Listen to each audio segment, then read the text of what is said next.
Hello everyone, welcome back to our YouTube channel the Kalakar classes. आज की इस class के अंदर आपसे स्टूडेंट को मैं सेट नंबर 3 का पार्ट 3 कराने वाला हूँ। सेट नंबर 3 का पार्ट 3 कराने वाला हूँ। पार्ट 1 के अंदर आपको मैंने सारे आपके एमसी क्वेश्चन कंप्लीट करा देते हैं, प्लस में 2 मार्क्स वाले आपको मैंने 3 या 4 क्वेश्चन मैंने कराए थे। ठीक है। और पार्ट 2 के अंदर में आपसे स्टूडेंट को मैंने आपके सारे 2 मार्क्स वाले क्वेश्चन बच गए थे कुछ आपके, और 3 मार्क्स वाले क्वेश्चन और 4 मार्क्स वाले मैंने कंप्लीट करा देते हैं। आज की इस क्लास के अंदर आपसे स्टूडेंट का 4 मार्क्स वाले कुछ क्वेश्चन बच गए थे, 5 मार्क्स वाले क्वेश्चन बच गए थे आपके, तो उसको मैं पूरा कंप्लीट कराने वाला हूँ। हम एक क्वेश्चन पेपर को कम से कम 3 पार्ट में डिवाइड करके पढ़ रहे हैं, जिससे कि हमारे को पढ़ने में मजा आए, समझ में भी बढ़िया तरीके से आए। ठीक है, तो इस तरह से हम कर रहे हैं। तो ये जो क्वेश्चन पेपर है आपके एग्जाम के लिए वेरी वेरी मोस्ट इंपोर्टेंट है, इसलिए आपको मैं ये वाला करा रहा हूँ। इस वाले क्वेश्चन पेपर में से आपके अधिकतर क्वेश्चन आपके डायरेक्ट आपके एग्जाम के अंदर आज देखने को मिल जाएंगे, इसलिए आपको मैं ये वाला क्वेश्चन पेपर करा रहा हूँ। तो इसलिए आपसे स्टूडेंट क्या करना है, इस वाले वीडियो को शुरू से अंत तक पूरा जरूर देखना। इससे पहले भी मैंने आपसे स्टूडेंट के लिए 2 क्वेश्चन पेपर मैंने पूरा पूरा सोल्यूशन करा दिया। उन 2 वीडियो का भी लिंक आपको मैं इस वाले वीडियो के डिस्क्रिप्शन बॉक्स में दे दूंगा, जरूर देख लेना। हमारा जो टारगेट रहेगा फिजिकल एजुकेशन में से 100 में से 100 मार्क्स लेकर के आना है। फिजिकल एजुकेशन में 100 में से 100 मार्क्स लेकर के आना है, इसलिए आप स्टूडेंट को मैं अधिक से अधिक क्वेश्चन पेपर की प्रैक्टिस करा रहा हूं, ताकि आपके एग्जाम के अंदर में जो जो इंपॉर्टेंट क्वेश्चंस हैं वे आपको याद हो जाए और आपके बट्टे में से बट्टे मार्क्स आपके आ जाए। ठीक है, तो बिना किसी देरी के शुरू करते हैं। क्लास में पूरा फोकस बना रखना, हर एक क्वेश्चन पे ध्यान देना, हर एक क्वेश्चन में पूरा फोकस करना, क्योंकि हर एक question very very most important है।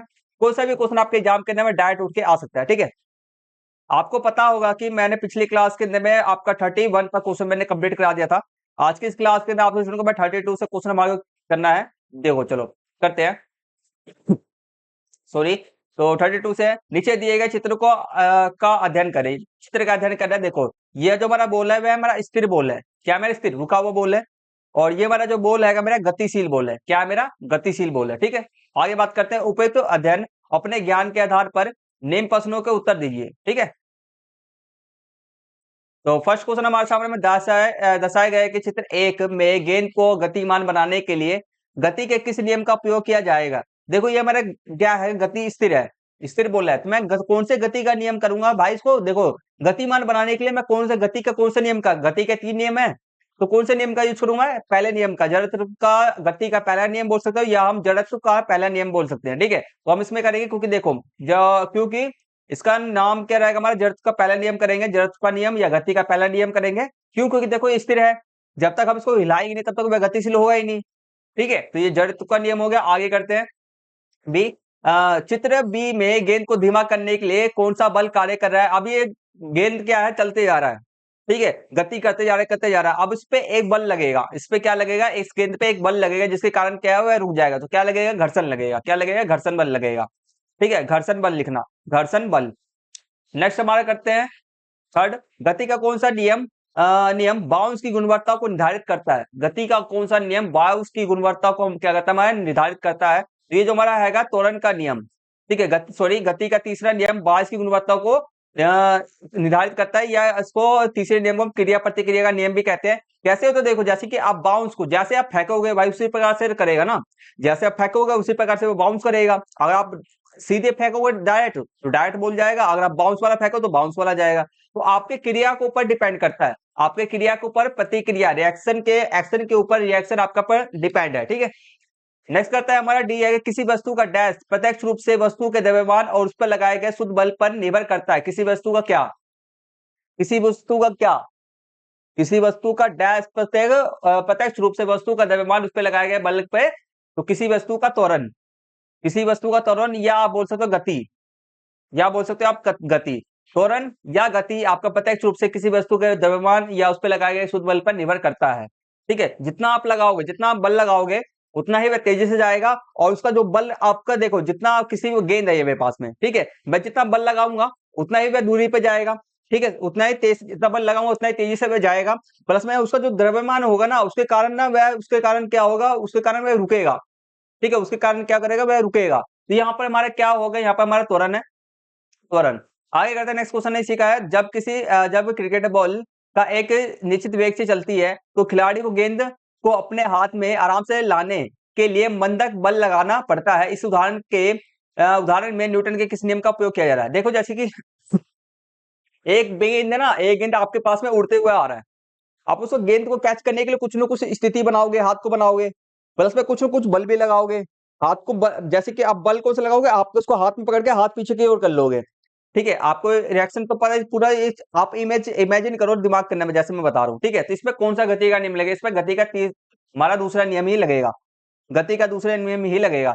ठीक है, तेज गेंद से यार हम क्या कहते हैं, हाथ को पकड़ते हैं, पीछे पकड़ ले, पीछे की तरफ कर लेते हैं, तो एक हल्का सा बल लगाना पड़ता है हमारे को, जिससे क्या, और हमारे हाथ का पोजीशन बनाना पड़ता है, हल्का सा बल लगाना पड़ता है, हमारे हाथ में आ जाता है। अगर हम उस पोजीशन को नहीं बनाएंगे तो हम हाथ बॉल पकड़ ही नहीं पाएंगे। ठीक है, तो ये चीज हो गया।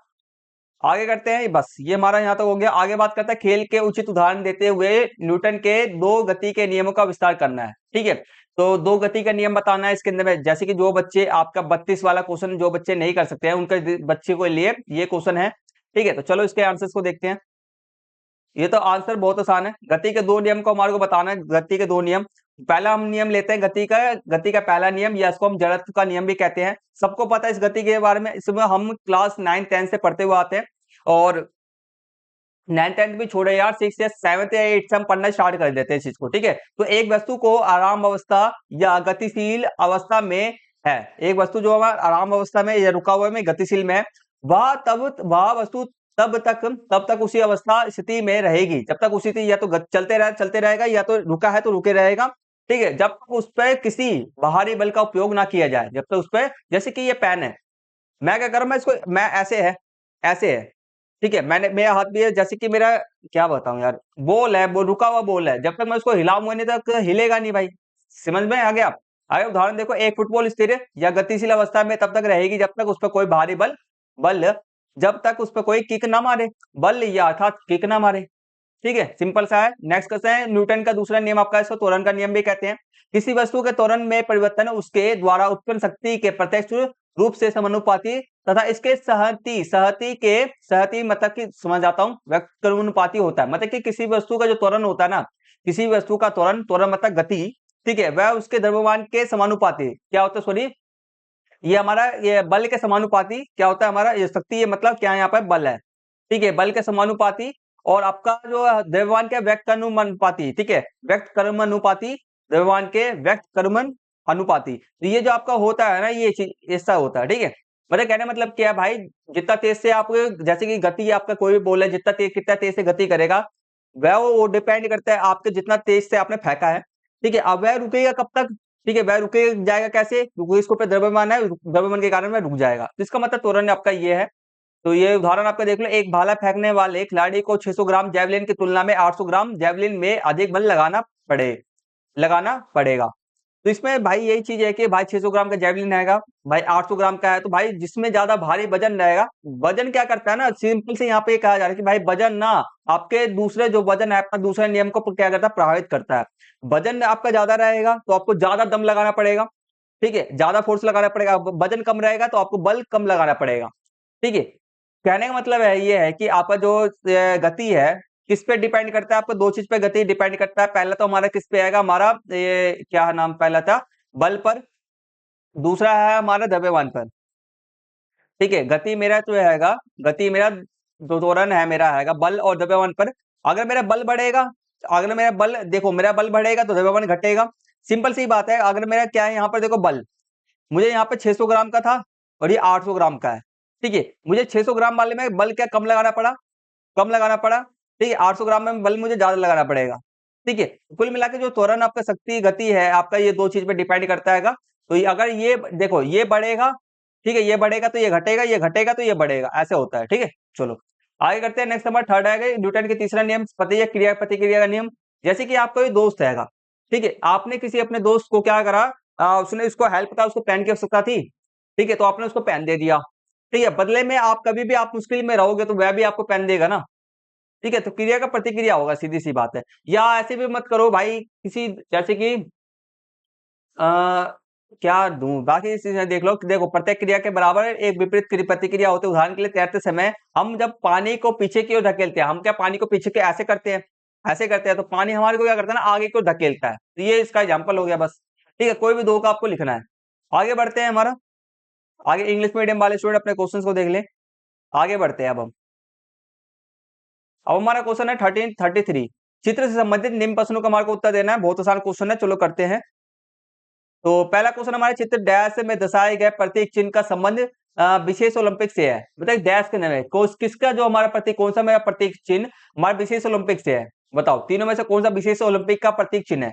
हमारा सी। जो मेरा विशेष ओलंपिक का क्या प्रतीक चिन्ह है।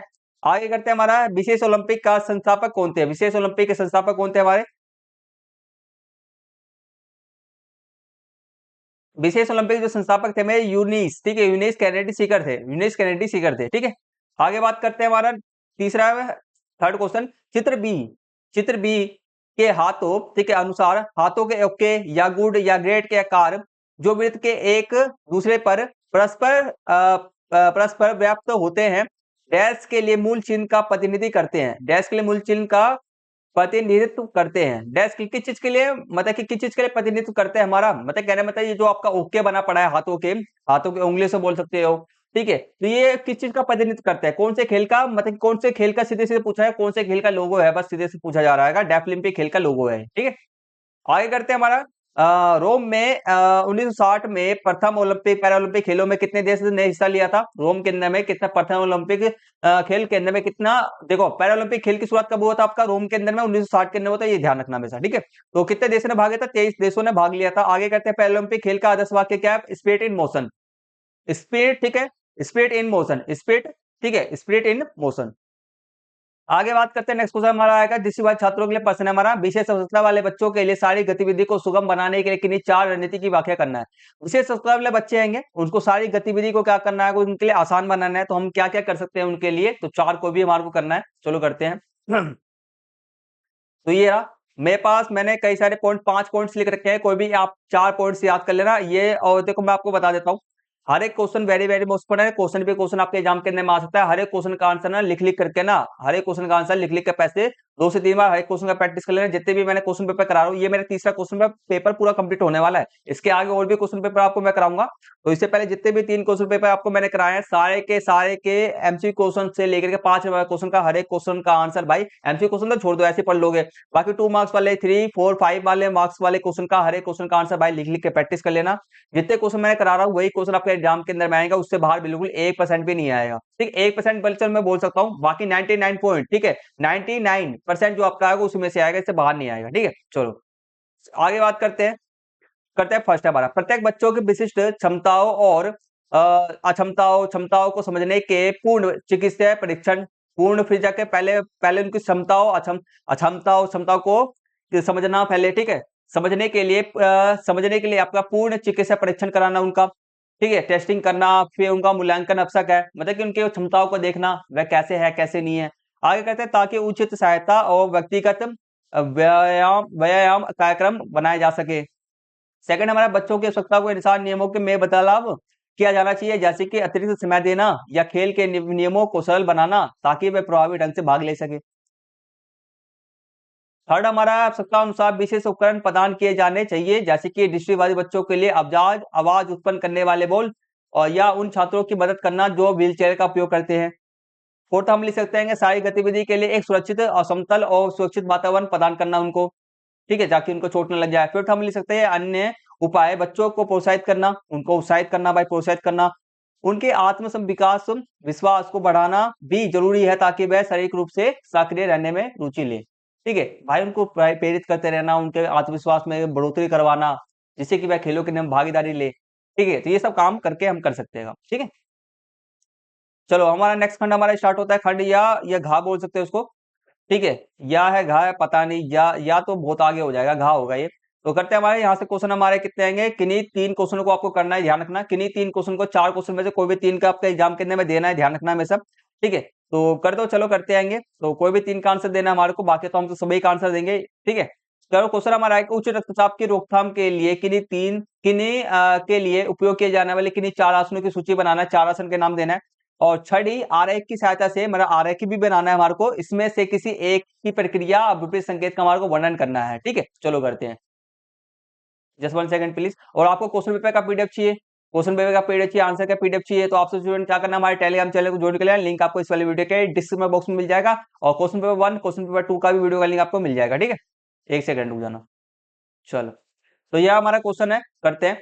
तो हमारे पहले तो आसन के नाम बताने थे, हम आसन का नाम बताते हैं, शवासन कर सकते हैं हम, तारासन कर सकते हैं, गोमुख आसन कर सकते हैं, वक्रासन, मकरासन, ब्रजासन, ये सब हम कर सकते हैं, ठीक है। तो मैंने एक आरेख बनाया है, ये मैं कौन सा आसन में चुन रहा हूँ, शवासन में चुन रहा हूँ, ये मेरा शवासन है, ये क्या हो जाता है यार, पता नहीं ढंग से काम ही नहीं कर रहे। ये मेरा शवासन है, ये मेरा शवासन है, ठीक है। शवासन इस प्रकार से किया जाता है, हमारे आरेख बनाना था, आरेख में हमने बना दिया, इस प्रकार से हमने बना दिया। और करते हैं प्रक्रिया के बारे में बात करते हैं। पहला जो है पीठ के बल लेट जाए, हाथ शरीर के बगल में रखे, शरीर के हाथों का शरीर के बगल में के अंदर में रखना है, ये शरीर आपका आएगा, शरीर के बगल में रखना है। हथेलियां ऊपर की ओर खुली हो, हथेली आपको ऐसे ऐसे ऊपर की ओर में होनी चाहिए, ऐसे ऊपर की ओर खुली होनी चाहिए। आगे करते हैं जमीन पे ही आपका, मतलब कि जमीन पे ये चीज है ना, जमीन पे लेटा होना चाहिए, हथेली ये वाला जो है ना ऊपर की साइड होना चाहिए बस, ठीक है। और मुट्ठी एकदम खुला रहना चाहिए। आगे करते हैं सेकंड, हमारा पैरों के बीच थोड़ी दूरी रखे, मतलब कि पैरों के बीच में थोड़ी ज्यादा नहीं भाई, जैसे कि पैर ऐसे होता है ना, ऐसे तो हल्का बीच में गैप होना चाहिए। और आंखें बंद कर लें, ठीक है। थर्ड, हमारा शरीर के हर अंग को धीरे धीरे ढीला छोड़े, मतलब कि आराम दे। और सांस, और सांस पर, ठीक, और सांस पर ध्यान दे, सांस पर ध्यान दे। और छोटा हमारा कुछ मिनटों तक इसी स्थिति में रहे, बस यही हो गया हमारा प्रक्रिया है। आगे करते हैं विपरीत संकेत क्या है, गंभीर पीठ दर्द या गर्भावस्था के अंतिम चरण में ना करें, ठीक है। ये इसका अंतिम चरण हो गया बस, ठीक है, इतना ही करना था हमारे को, सिंपल सा। नेक्स्ट क्वेश्चन हमारा, रिकली एंड जोन्स फिटनेस परीक्षण का उद्देश्य क्या है, इनकी इन्हीं, ठीक है, इसकी किन्हीं दो परीक्षण मंदों की प्रक्रिया का विस्तार से वर्णन करें, मतलब किन्हीं दो परीक्षण के बारे में हमको विस्तार से वर्णन करना है, ठीक है। तो रिकली जोन्स परीक्षण क्या होता है, सबको पता है ये चीज, सबको पता है। तो इसका उद्देश्य क्या था, वरिष्ठ नागरिकों की कार्य क्षमता फिटनेस जैसी ताकत, सहन शक्ति, लचीलापन, चपलता का माप करना है, ठीक है। इसका उद्देश्य क्या था, वरिष्ठ नागरिक जितने भी होते हैं उनकी कार्य क्षमता, ठीक है, फिटनेस जैसी कि ताकत, सहन क्षमता और सहन शक्ति, लचीलापन, चपलता का मापन करना है। तो इसमें हम दो के नाम चुनते हैं। पहला तो मैंने जो लिया है चेयर स्टैंड, ठीक है, चेयर स्टैंड टेस्ट ले रहा हूं मैं, ठीक है। ये इसकी प्रक्रिया के बारे में लिखूंगा मैं सारा, ठीक है, इसके बारे में पूरा जानकारी दूंगा। तो ये शरीर के आपके निचले शरीर की ताकत के लिए आपका होता है, मतलब पैरों की ताकत के लिए होता है। प्रक्रिया कैसे होता है, देखो, प्रतिभागी को बिना आर्म रेस्ट वाली लगभग 17 इंच या 44 सेंटीमीटर ऊंची कुर्सी के बीच में बैठना होता है। पीठ सीधी और पैर फर्श पर सपाट होने चाहिए, ठीक है। पैर क्या है, मतलब कि सपाट होने चाहिए, पैर आपके नीचे फर्श पे छूने चाहिए। आगे करते हैं, हमारा सेकंड हम लिखेंगे प्रक्रिया के अंदर में, अपने हाथों को छाती के सामने ऐसे क्रॉस करके रखना पड़ता है, ऐसे, ठीक है, क्रॉस करके कंधों पर रखे, क्रॉस करके आपको कंधे पे ऐसे रखना होता है। आगे तो गो के संकेत पर पूरी तरह से खड़े हो और फिर वापस बैठ जाए, मतलब कुर्सी पे आपको, मतलब कुर्सी से गो के संकेत पे आप कुर्सी से खड़ा होना, फिर से वो बैठना, कुर्सी पे खड़ा होना, कुर्सी पे बैठना, ऐसे करना होता है।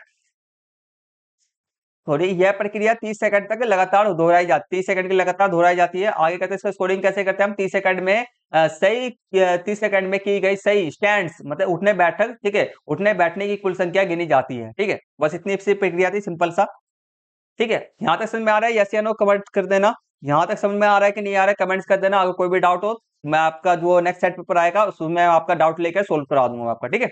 सेकंड हमारा आर्म रेस्ट, ठीक है, आर्म कल टेस्ट होता है, ये ऊपरी शरीर की ताकत मापने के लिए होता है, ठीक है, मतलब आर्म बाजू की जो ताकत होती है ना, हाथों की ताकत, उसको मापने के लिए होता है। तो इसमें प्रक्रिया क्या होता है, देखो, कुर्सी पर सीधे बैठ, ठीक, इस पर भी बैठना होता है। अपनी भुजा से डंबल, जैसे कि हमारे पुरुषों के लिए आपका 8 पाउंड 6.3 kg, और महिलाओं के लिए आपका 5 पाउंड 2.3 kg पकड़े, इसको हाथ में पकड़ना होता है। सेकंड हमारा, बाह को सीधा रखे और हथेली ऊपर की ओर घुमाते हुए डंबल को धीरे धीरे उठाना होता है हमारे को, ऐसे डंबल को ऐसे नीचे, पहले तो नीचे हाथ को ऐसे नीचे हाथ कर लेते हैं, फिर ऊपर ऐसे करना होता है, ठीक है। आगे करते हैं, फिर वापस सीधी स्थिति में लाएं। यह क्रिया 30 सेकंड तक दोहराई जाती है। स्कोरिंग कैसे कहते हैं, 30 सेकंड में बाह, ठीक है, बाह को पूरी तरह मोड़ने व सीधा करने में फुल कर्ल्स की संख्या दर्ज की जाती है इसमें, ठीक है। अन्य विधि और करते हैं, जैसे कि 6 मिनट वॉक हो गया, सहन शक्ति के लिए होता है, 8 फुट गो टेस्ट हो गया, चपलता के लिए होता है, बैक स्ट्रेच टेस्ट हो गया, आपका लचीलापन के लिए होता है। तो ये सब हम और भी टेस्ट कर सकते हैं, ठीक है। चलो आगे बढ़ते हैं, नेक्स्ट क्वेश्चन हमारा आएगा 36 आएगा, शक्ति को परिभाषित कीजिए और तथा उसे विकसित करने के किन्हीं दो विधियों का हमारे को वर्णन करें। शक्ति, ताकत को हम कैसे परिभाषित करेंगे, ताकत क्या चीज होता है, और उसको कैसे हम अपने स्ट्रेंथ को, ताकत को कैसे बढ़ा सकते हैं, उसके बारे में दो विधियां हमारे को बताना है, ठीक है। सिंपल सा क्वेश्चन है, करते हैं। शक्ति, पहले परिभाषित, शक्ति किसी मांसपेशी के समूह द्वारा प्रतिरोध के विरुद्ध बल लगाने की क्षमता है। शक्ति क्या होता है, किसी मांसपेशी के विरुद्ध, ठीक है, मांसपेशी समूह द्वारा प्रतिरोध के, ठीक है, शक्ति किसी मांसपेशी के समूह द्वारा प्रतिरोध के विरुद्ध, मांसपेशी समूह, ठीक है, क्या है हमारा शक्ति किसी मांसपेशी समूह के द्वारा प्रतिरोध के विरुद्ध बल लगाने की क्षमता है, ठीक है। मतलब कि जैसे कि हम क्या कर रहे हैं, हमने हाथ में डंबल ले रखा है, ठीक है, मैंने डंबल ले रखा है, और डंबल मेरे हाथ पे है, ठीक है। तो मैंने क्या करा, मांसपेशी का समूह मेरा क्या हो गया, मेरा हाथ हो गया। मुझे क्या करना है, डंबल को ना मुझे उठा करके मुझे ऐसे पूरा ऐसे खींचना है, मुझे ऐसे करना है, ठीक है। तो डंबल मेरा क्या रहेगा, डंबल का जो वजन है, मेरा प्रतिरोध है। अब मैं अपने मांसपेशी के सहारा मैं इसको क्या कर रहा हूँ भाई, उसको ऊपर यहाँ से उठा रहा हूँ। तो मैं इसको क्या कर रहा हूँ, प्रतिरोध का, मेरा डंबल का मैं क्या कर रहा हूँ, विरोध कर रहा हूँ। समझ में आया?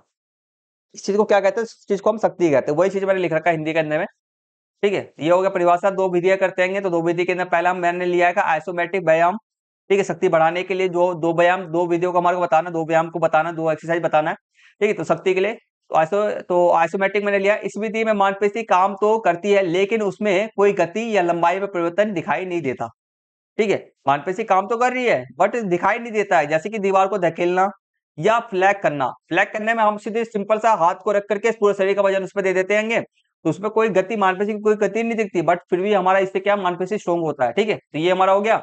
सेकंड हम ले सकते हैं आइसोटोनिक व्यायाम, ठीक है। आइसोटोनिक व्यायाम यह शक्ति बढ़ाने का सबसे आम तरीका है, जिसमें विभिन्न भार हो, जैसे कि डंबल का उपयोग किया जाता है इसके अंदर में, ठीक है।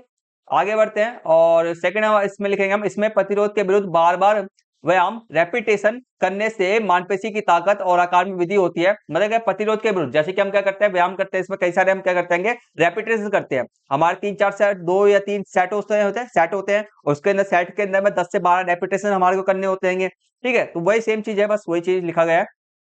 ये शरीर के विशिष्ट मांसपेशी के समूह जो जिम जाते हैं वह बहुत ज्यादा अच्छी तरह से समझ पाएंगे इस चीज को। तो शरीर के, ठीक है, बाकी जो नहीं भी जाते तो समझ लो ना, बस क्या करना, एक साइड करने में देखो आपके एक, मान लो 2-3 आप मतलब कि एक शरीर के, जैसे कि अपने हमारे क्या आएगा, आर्म्स है, ठीक है, हमारा बाइसेप है। बाइसेप के लिए हम क्या करते हैं कि मान के चलो एक बंदा जो होता है ना, बाइसेप के लिए 2 से 3 एक्सरसाइज करता है, ठीक है, 2 से 3 एक्सरसाइज करता है। तो ये मेरा मान के चलो मेरा पहला एक्सरसाइज है, पहले एक्सरसाइज के लिए वो बंदा जो है ना, वह क्या करेगा, 3 सेट करेगा, ठीक है। 3 सेट भी कोई करता है, कोई 4 भी करता है, कोई 2 भी करता है, मर्जी उसकी है। तो और ये जो सेट्स के नहीं, ये मेरे सेट्स की संख्या है। तो सेट्स के में जो अधिकतर जो बंदे होते हैं 10 से 15 के बीच में हमारे रेपिटेशन में करते हैं। 10 से 15 के बीच में क्या करते हैं, वैसे रेपिटेशन करते हैं। तो ये चीज बस, ठीक है। रेपिटेशन मतलब क्या होगा, इसको ऐसे ही करना, डंबल उठा करके ऐसे ऐसे करना, ये रेपिटेशन होता है, ठीक है। ये 1, 2, 3, 4, ठीक है। तो ये रेपिटेशन होता है बस। आगे करते हैं, ये शरीर के विशिष्ट मांसपेशी के समूह को मजबूत करने के लिए अत्यधिक प्रभावी है, ठीक है। तो शरीर के मांसपेशी के समूह को, मतलब कि हर एक शरीर के किसी भी समूह, हमारे शरीर के विशिष्ट मांसपेशी, जैसे कि हमारा बाइसेप बढ़ाना है भाई, शोल्डर का बढ़ाना है, या ट्राइसेप के मांसपेशी को बढ़ाना है भाई, चेस्ट के मांसपेशी को बढ़ाना है, या हमारे टांगों के मांसपेशी को बढ़ाना है, तो ये फायदा होता है, ठीक है। तो ये सब चीजें हैं। आगे बात करते हैं, नेक्स्ट वाला क्वेश्चन हमारा घर्षण क्या है, कि खेलों से उपयुक्त उदाहरण देते हुए घर्षण के लाभ और हानियों को हमारे को लिखना है।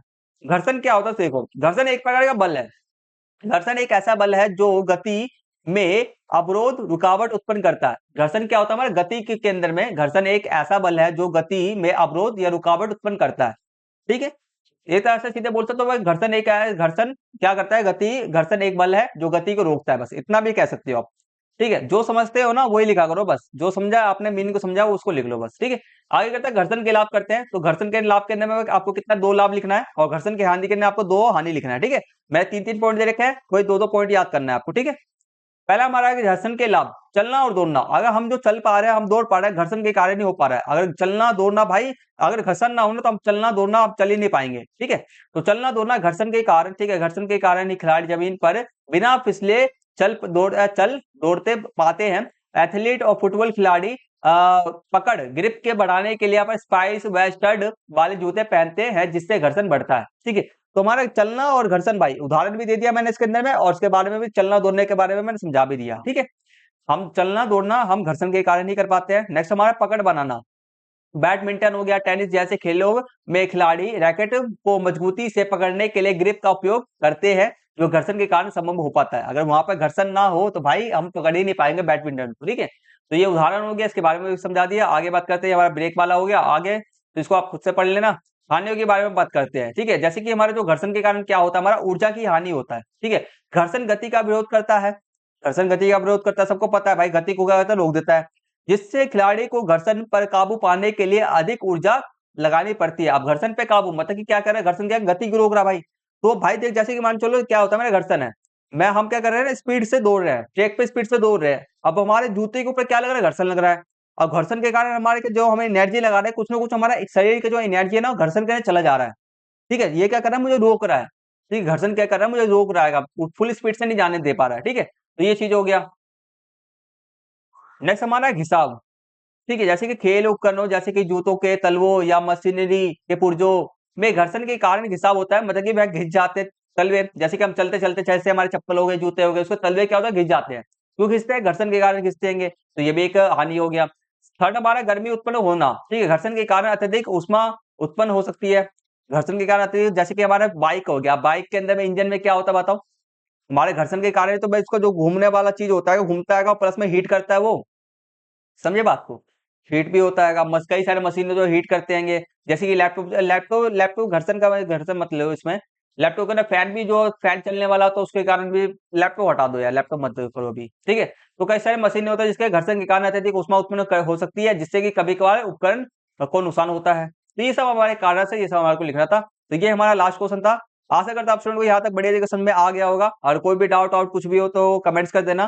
तो आपको ये वीडियो पसंद आया, इस वाली वीडियो को पसंद आए, इंफॉर्मेटिव लगा तो इस वाली वीडियो को please please please please please ज्यादा से ज्यादा लाइक करना, ज्यादा से ज्यादा लाइक करना, क्योंकि एक वीडियो को बनाने में बहुत ज्यादा मेहनत लगता है, ठीक है, बहुत ज्यादा मेहनत लगता है। लाइक कमेंट, ठीक है, लाइक कमेंट करना, इस वाली वीडियो पे हर एक बच्चा एक कमेंट जरूर करेगा, अधिक से अधिक लाइक करना। चैनल को सब्सक्राइब करके बेल आइकन बटन को ऑन पे सेट कर लेना, क्योंकि मैं आपके लिए मोस्ट इंपोर्टेंट वीडियो बना के देते रहता हूँ। आगे आपको ज्योग्राफी का पेपर आएगा, फिर आपका हिस्ट्री भी होगा, पॉलिटिकल साइंस भी होगा, इकोनॉमिक्स भी होगा, आपका हिंदी इंग्लिश होगा, साइकोलॉजी होगा, और साइकोलॉजी हो गया, और सोशियोलॉजी हो गया, ये सब सारे सब्जेक्ट आपके होंगे। सबके समय आपके क्वेश्चन पेपर, हर एक एग्जाम के क्वेश्चन पेपर का मैं आपको प्रैक्टिस कराता हूँ।